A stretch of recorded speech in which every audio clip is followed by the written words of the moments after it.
تو میری ہماری آیات پر ایمان رکھنے والے تو حقیقت میں وہ لوگ ہیں کہ جب انہیں یاد دہانی کرائی جاتی ہے ہماری آیات کے ذریعے سے تو وہ گر پڑتے ہیں سجدے میں اور تسبیح کرتے ہیں اپنے رب کی حمد کے ساتھ، اور وہ استکبار نہیں کرتے۔ اس کا جو اصل پس منظر ہے وہ کیا ہے؟ ایمان کی علامت بیان کی جا رہی ہے، اصل میں ایمان کس کے اندر ہے، اور یہ مضمون جو ہے بہت سی احادیث کا بھی ہے، بہت اہم مضمون ہے۔ اصل بڑی پیاری حدیث ہے، بڑی پیاری حدیث ہے۔ حضور نے فرمایا اذا ساءتک سیئتک وسرتک حسنتک فانت مؤمن۔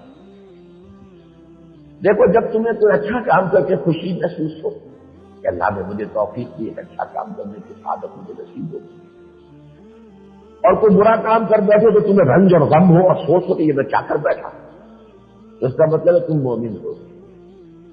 یعنی مومن ہونے کا مطلب یہ نہیں ہے کہ گناہ سے وہ بالکل ہی محفوظ ہو گیا، مسئول ہو گیا، معمول ہو گیا، خطا ہوگی نہیں، غلطی ہوگی نہیں، نہیں۔ وہ تو جو کہاوت بھی ہے کہ الانسان مرکب من الخطاء والنسیان، انسان جو ہے فرد نوع بشر جو ہے وہ تو دو چیزوں کا مرکب ہے، خطا بھی نسیان بھی، بھول چوک بھی ہوتی ہے، اور یہ کہ انسان جو ہے کہیں غلطی بھی کر بیٹھتا ہے۔ یہ دو چیزیں جو ہے ان سے انسان خالی نہیں ہو، کوئی انسان خالی نہیں۔ یہاں تک کہ انبیاء کے بارے میں بھی یہ ہے کہ غلطی کی طرف رجحان ہو جاتا ہے، اگرچہ ان کی غلطی جو ہوتی تھی کہنا چاہیے، اب تو دروازہ بند ہے، وہ جانب خیر میں ہوتی تھی، جانب شر میں نہیں۔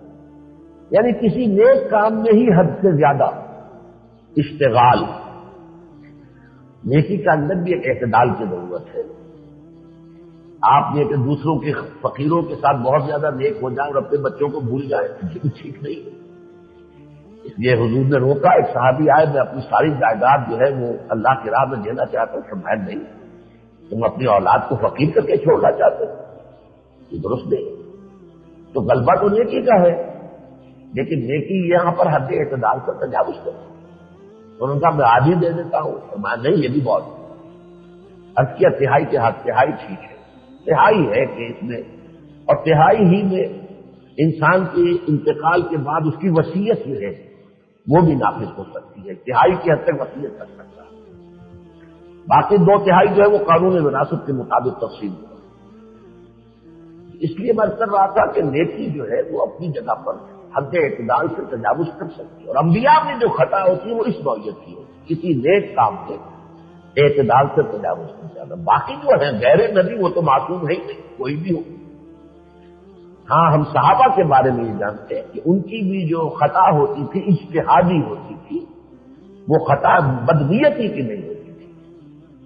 یعنی یہ ایک اجتہاد یہ ہوتا ہے کہ آدمی پوری کوشش کرتا ہے کہ میں صحیح رائے تک پہنچ جاؤں، لیکن نہیں پہنچ پایا، خطا ہو گئی، اسے اجتہادی خطا کہتے ہیں، اجتہادی خطا۔ پوری نیکنیتی سے آدمی سمجھتا ہے کہ مجھے دین کا حکم معلوم کرنا ہے، منشا معلوم کرنا ہے، پوری محنت کرتا ہے، لیکن ٹھوکر کھا گیا، تو اس کو کہتے ہیں اجتہادی خطا۔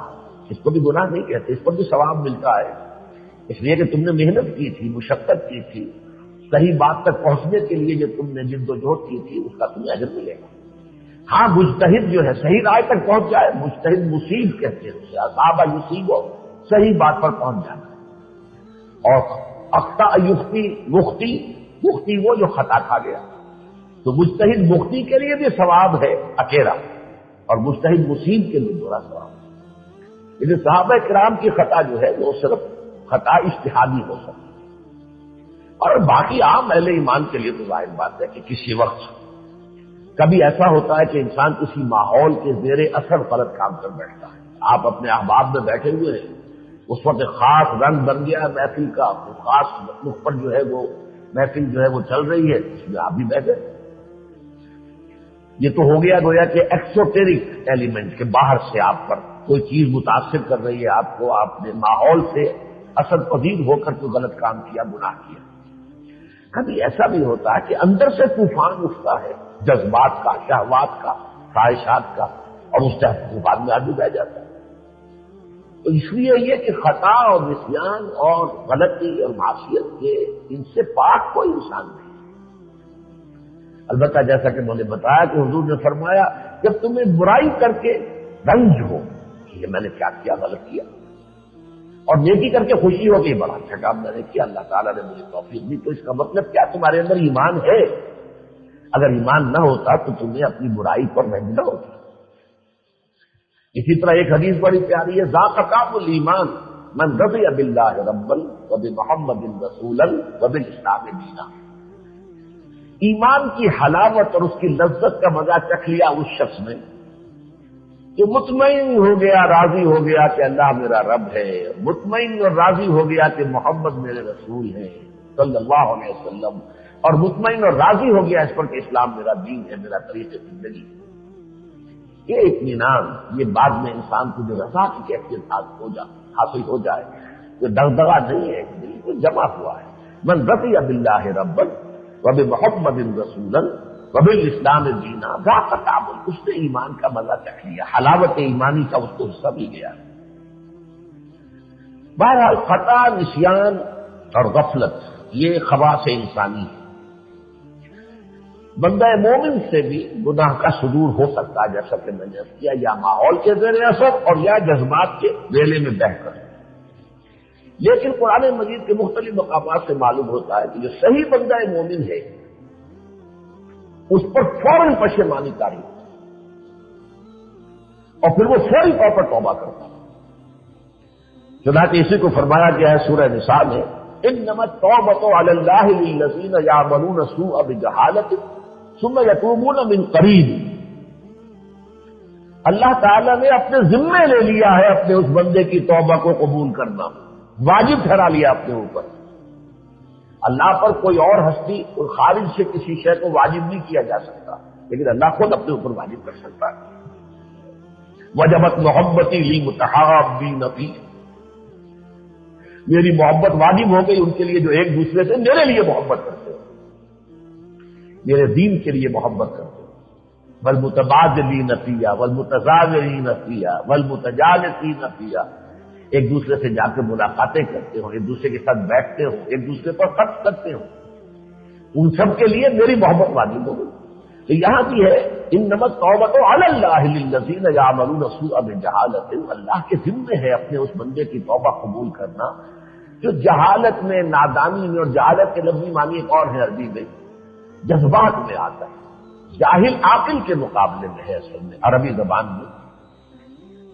ہم تو بولتے ہیں جاہل جو ہے ان پڑھ کو کہتے ہیں، عالم کے مقابلے میں جاہل نہیں، عربی زبان میں عالم کے مقابلے میں جاہل نہیں ہے، جاہل ہے عاقل اور حلیم کے مقابلے میں۔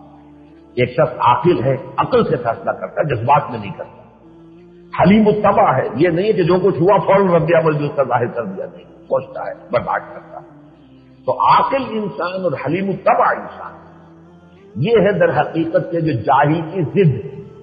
تو جہل کہتے ہیں جذبات کے اندر آ جانا، اور جذبات جب آتے تو عقل کے اوپر پردہ پڑ جاتا ہے کچھ۔ تو جو لوگ کسی وقت جذبات کے رو میں بہ کر غلطی کر بیٹھتے ہیں، ثم یتوبون من قریب، اور پھر وہ فوراً ہی توبہ کرتے ہیں۔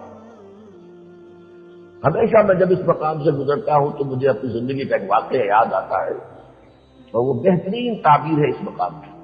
میڈیکل کالج میں پڑھتا تھا، یہ ہال روڈ پر اور میٹرو روڈ کے چوک پر وہ ہمارا ہاسٹل تھا، اس میں قیام تھا ہمارا، کالج جاتے تھے، اور صبح کو جو پہلا لیکچر ہوتا تھا ڈاکٹر امیر الدین صاحب کا سرجری کا، وہ اللہ کا بندہ رحمہ اللہ، اللہ تعالیٰ ان پر رحمت نازل فرمائے، بہت سچے استاد تھے۔ مجال نہیں ہے کہ کبھی ایک منٹ بھی لیٹ ہو جائے ان کا لیکچر میں آنا۔ 8 بجے کا ٹائم ہوتا تھا، اور سردیوں میں بھی ہر وقت 8 بجے وہ اپنے کمرے میں داخل ہو جاتے تھے۔ ایسا ہوتا ہے کہ وہ آڈیٹوریم ہے جس میں لیکچر دینا، اس سے پیچھے جو کمرہ ہوتا ہے اس میں آپ ہے۔ 5 منٹ کا انہوں نے صرف گریس پیریڈ دیا ہوا تھا کہ 5 منٹ تک جو آ جائے 8:05 پر داخل ہوئے کمرے میں، اور دروازے بند، اب کوئی نہیں آ سکتا۔ یعنی ایک حساب کے ساتھ پڑھا، تو بڑی تیزی سے جا رہا تھا، بارش ہوئی تھی، پھسلن تھی، سائیکل پر جا رہا تھا، وہ سائیکل پھسلی، میں گرا، گرتے ہی ایک دم اٹھا۔ تو مجھے اب بھی یاد ہے کہ مجھے جب میں اٹھ چکا تو معلوم ہوا کہ میں گرا تھا۔ یعنی گرنا جو ہے اس کے بعد اس قدر انسٹنٹینیس ایک ریئیکشن ہوتا ہے کہ آدمی وہاں پڑا بھی رہتا، فوراً ہوتا ہے. تو میں اٹھ چکا تھا جبکہ مجھے معلوم ہوا کہ میں گرا. یہ کیفیت ہوتی ہے انسان کی، دنیا میں بھی ہوتی ہے، فزیکلی بھی ہوتی ہے. یہی معاملہ ہے. گناہ کسے کہتے ہیں؟ یہ بھی تو تزلزل ہے نا. پائے ثبات میں لغزش آ گئی، آدمی پھسل گیا. ذلت اسی کو کہتے ہیں، ذلت غلطی، پاؤں کا پھسل جاتا. تو یہ چیز جو ہے کہ آدمی پر اگر ایمان ہے تو یتوبون من قریب، پھر دیر ہی لگاتے وہ توبہ کرتے ہیں. غلطی ہو گئی، اس بات کا ریلا آیا تھا، خواہشات کا ایک طوفان سا جو ہے وہ مسلط ہو گیا تھا، غلطی کر بیٹھے لیکن فوراً